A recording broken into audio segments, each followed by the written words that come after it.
So today we're going to be talking about my top 3 racist moments in photography.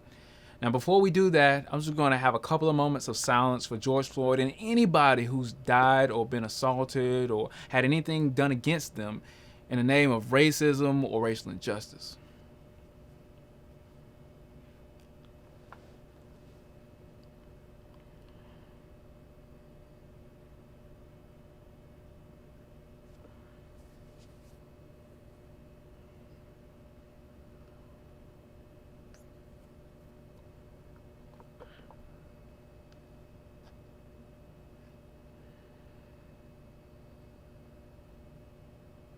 All right, thanks for that moment of silence.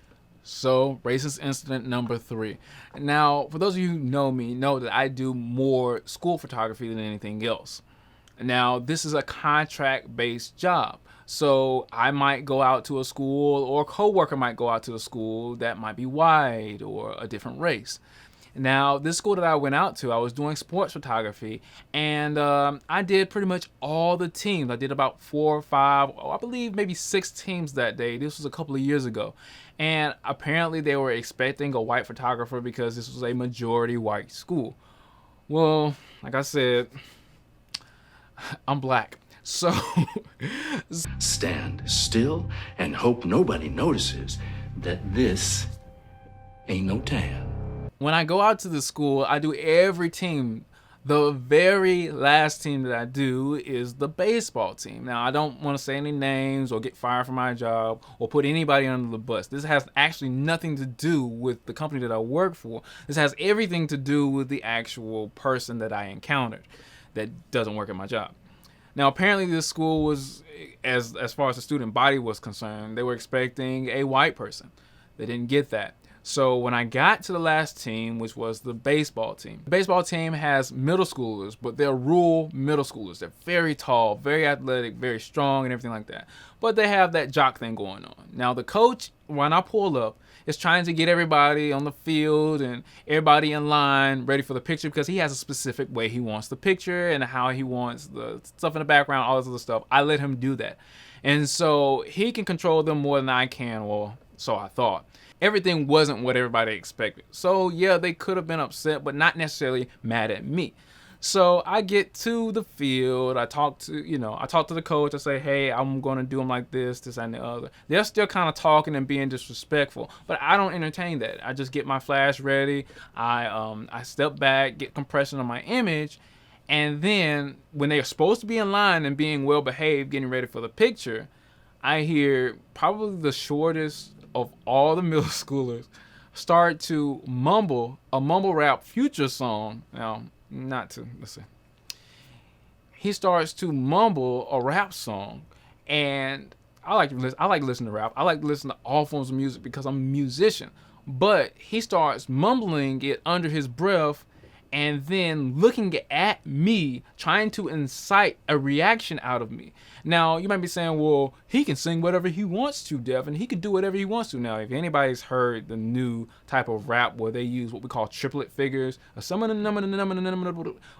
they do, a lot of people call it mumble rap. I'm not going to get into that, but people really can't understand what they're saying. And so it comes off as a little bit insulting, especially when you were supposed to be quiet. I'm black, you're white. But it doesn't necessarily make it that bad of a moment until all of your teammates look back at me in shock as if, dude, he's being racist to you because we know how he is. We know he's joking and he's trying to incite some kind of response from you.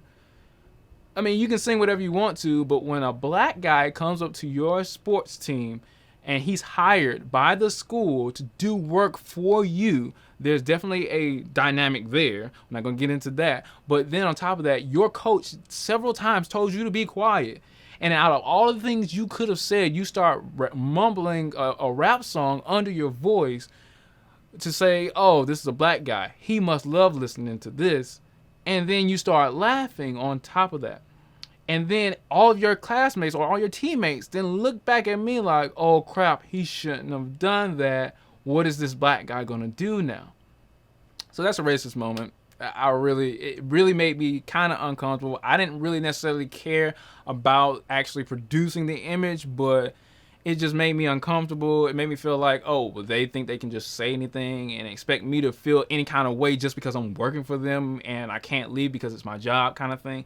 That dynamic really, really made me upset. Racist incident number 2. Now, I was at a school. It was a Christian-based school. You have a school and you have a church. Everybody there goes to church, but at the same time goes to school or whatever. You see what I'm saying? Like, they have levels of grades inside the church, which makes it a school, you know? So I'm going there. And, of course, this is another incident where the company that I'm contracted with probably was going to send out somebody that was white out to a school that's, of course, majority white. It just kind of works out that way. Why? Because I'm black. And they don't necessarily want to see a black guy, especially if a black guy's been working hard overtime and hasn't had a chance to really shave his hair like he wanted to because he grows a lot of hair. It just doesn't look right. It doesn't look the same, especially if you're at a Christian white school and you're in the South. So I go to this school and I'm supposed to do the little kids, and then I'm supposed to do the high schoolers. You know, this is kind of like their graduation program where they take cap and gown images, and so I bring all my equipment inside. I get in there with no problem. Now, this incident is not necessarily blatant. It's just how the world is. So I get into the school, and I'm taking pictures of all the little kids. And by the way, there's staff and administration with me. I'm not just there by myself. And they're enjoying me. I'm not being disrespectful or anything like that. That's the reason why I was hired to do the job in the first place. Because even though, just because I'm black doesn't mean I'm going to be angry or anything like that. And I can present myself in a professional manner. So then you have this incident where I'm in there with everybody, right? You know, like the principal, everybody's in there. Administration know that I'm in the school. So I do everybody, actually. I do the little kids and I do the high schoolers. At the end of the day, I'm grabbing my combs, grabbing all my gear and everything like that. Now, I had an assistant with me. She was white. Now, she goes home because we're done. All I have to do is pack my stuff in the car. I accidentally left 1,000 combs, or close to 1,000 combs, in a box inside the nursery building of the church. So I then... well, you know, based off of the lay of the land, they lock their doors after everybody comes out. So once you walk out after a certain hour, the doors just automatically lock. I didn't know that because this is one of my first times or second time at the school. So once I walk in there, leave my combs in there, I'm like, daggone, that's 1,000 combs that don't necessarily belong to me, that belong to the company that I work for. I need to go back there and get the combs. The way the school is set up for all church schools, generally, the church is in the front, the actual school and administration is in the middle and in the back of the school.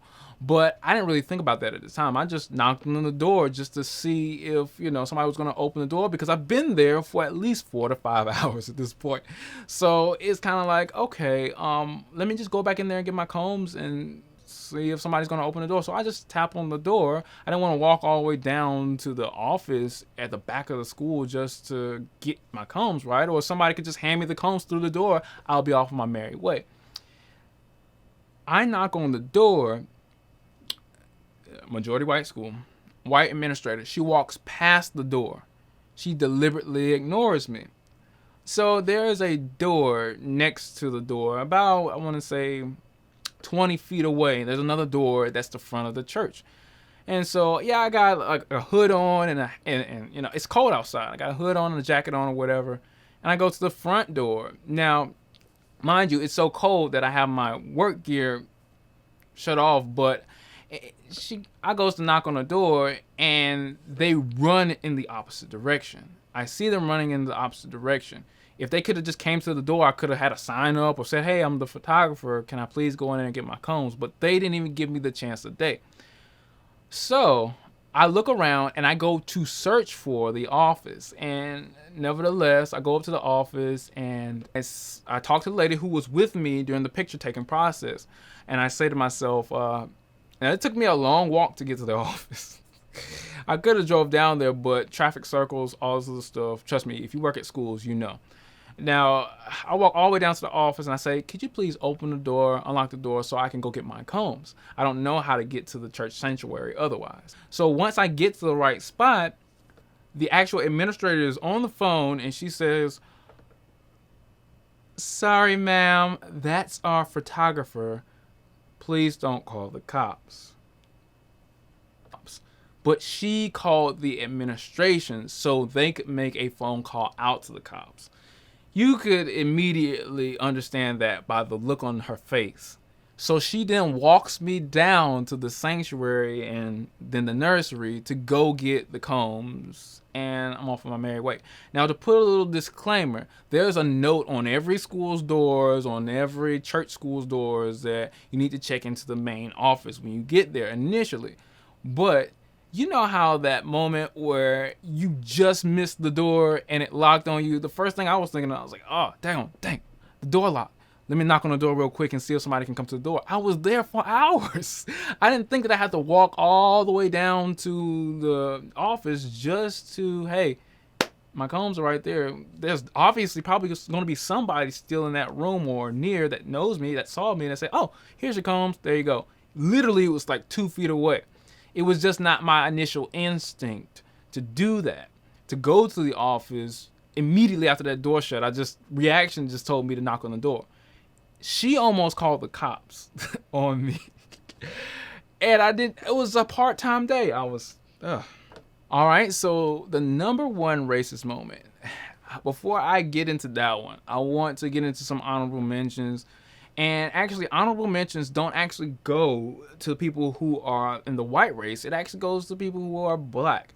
And so when people are black and they see somebody who knows how to do photography, who has great work, or who agrees with what you do, they tend to want discounts, and more of a discount than you would actually want to have and give. And they do this because it's like, oh, well, you're black. And you probably have white people that do the same thing, but they want discounts and they get offended at you if the price goes up.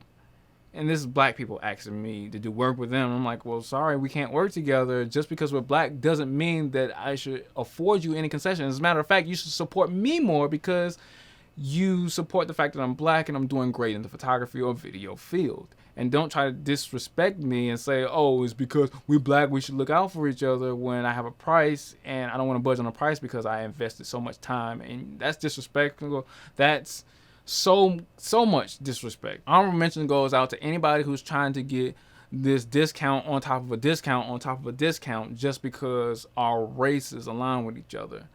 You don't know me, I don't know you, but at the end of the day, I gotta pay bills. I gotta pay bills just like anybody else. Might not necessarily be racist, but race definitely plays a factor when it comes to making a purchase. And if somebody might have the same skin color and they want the discount of discounts. Now, I will give a family and friends discount. I don't mind giving discounts. And I don't have the highest top tier prices in the world, which is more of a reason for you to pay me and pay what I ask you to pay. But don't say, oh, you're your brother, you this, that, and the other, give me a discount just on the fact of my race. That's not cool. All right, now the number one racist moment. This moment is when I was in a very popular city, but I had another job I was coming from. So I made a 1-hour trip from one school that I was taking pictures at to another school that wanted a club picture outside on like a stairway. And I get out there and the stairway is kind of high. So everybody advises you that has worked this job, advises you to bring a ladder.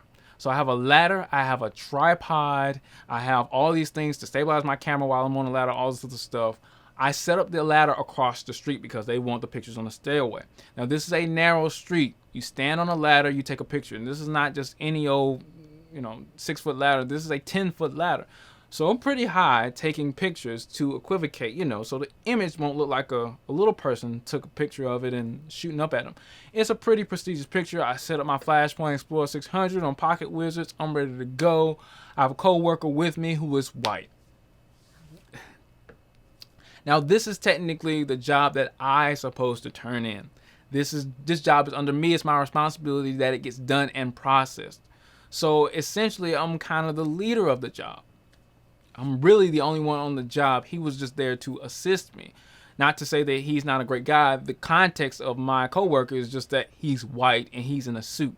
I am a worker and I'm in khakis and the company shirt. This is company policy. I can't dress in anything else. Mind you, I'm coming from another school that's about an hour away, an hour or more away. Now, I'm just here to take one picture, one great picture of this club. Now, this club is full of adults, mixed race school or whatever. I have no issue with that. As a matter of fact, I have no issue with my company or the people I was working for. It was a pedestrian or an innocent bystander. Well, he wasn't so innocent, but he was a person walking across the street after everything was done. Now, I'm in a rush mode to take this picture. I get on the ladder. My coworker said, go ahead and hurry up. He has more experience than I do. He says, go ahead and hurry up, get it done, because I've done this school a lot many times, and it's going to rain. It's probably always going to rain. We're under a tree. We don't want rain to come through the tree or any kind of branches to fall on us or destroy a camera, anything like that.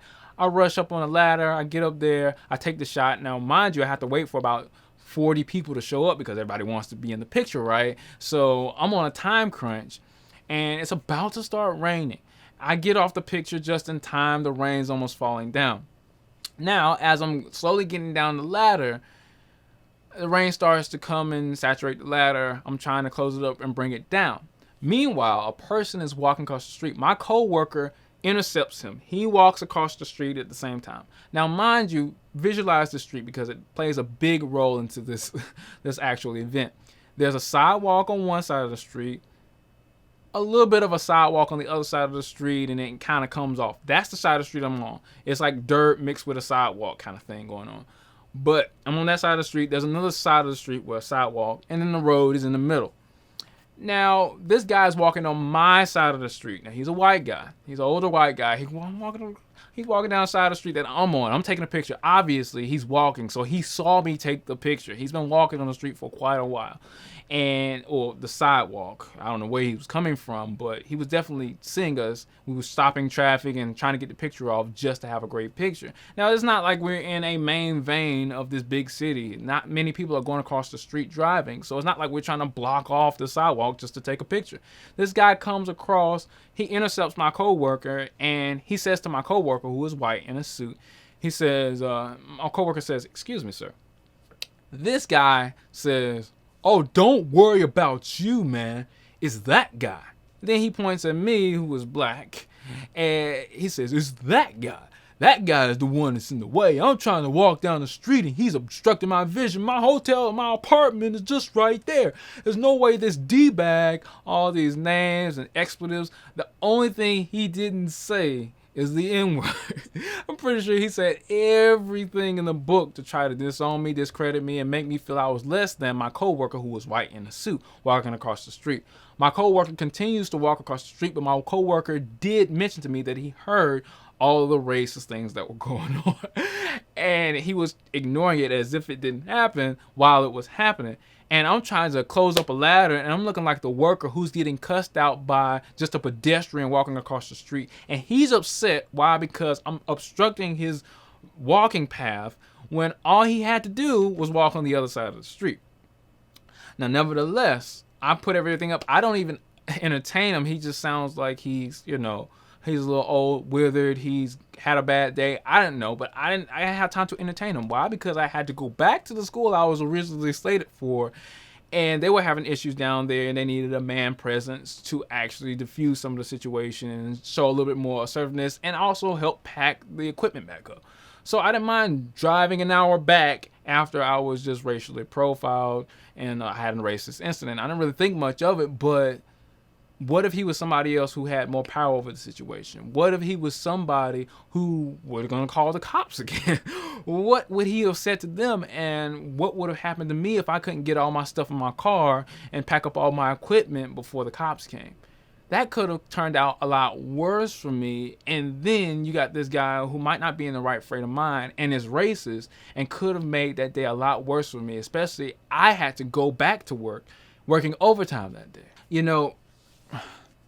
A lot of people don't really stop to think about how race affects them. And to be honest with you, it took me a lot of remembering to actually come up with this racial checklist here. I had another honorable mention where a black person at a predominantly black school called me a nigger, and I was actually a worker for them. See, if I'm working for you and you call me a nigger, that whole black person saying nigga because they're their buddies, it doesn't equate when you're working for that person and you don't know that person. So then the dichotomy switches, like the whole, you see what I'm saying? So it's very frustrating to actually have to go through these incidents, not necessarily knowing what's going to happen in the next 3 seconds, not knowing if somebody's going to hit you, shoot you, spit on you, punch you, call the cops, you know, or find some way to make your day worse just because of the color of your skin.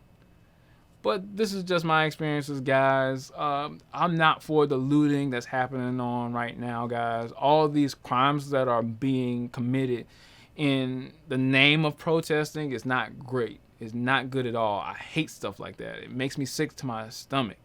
I do like the fact that people are protesting and showing light to this situation. I do want to give a shout out to all of the local events that I've been to, all the candlelight visuals and the rallies that I've been to, and the protests that actually celebrate the lives of these people who have been lost and things of that nature, and fight against racial inequality. I'm done with Century FX Studios, guys. Have you guys ever experienced this? Are you white and you've experienced a racial incident, or did it have anything to do with photography, or did it have anything to do with your job? Let me know in the comments below, and stay tuned for the next video.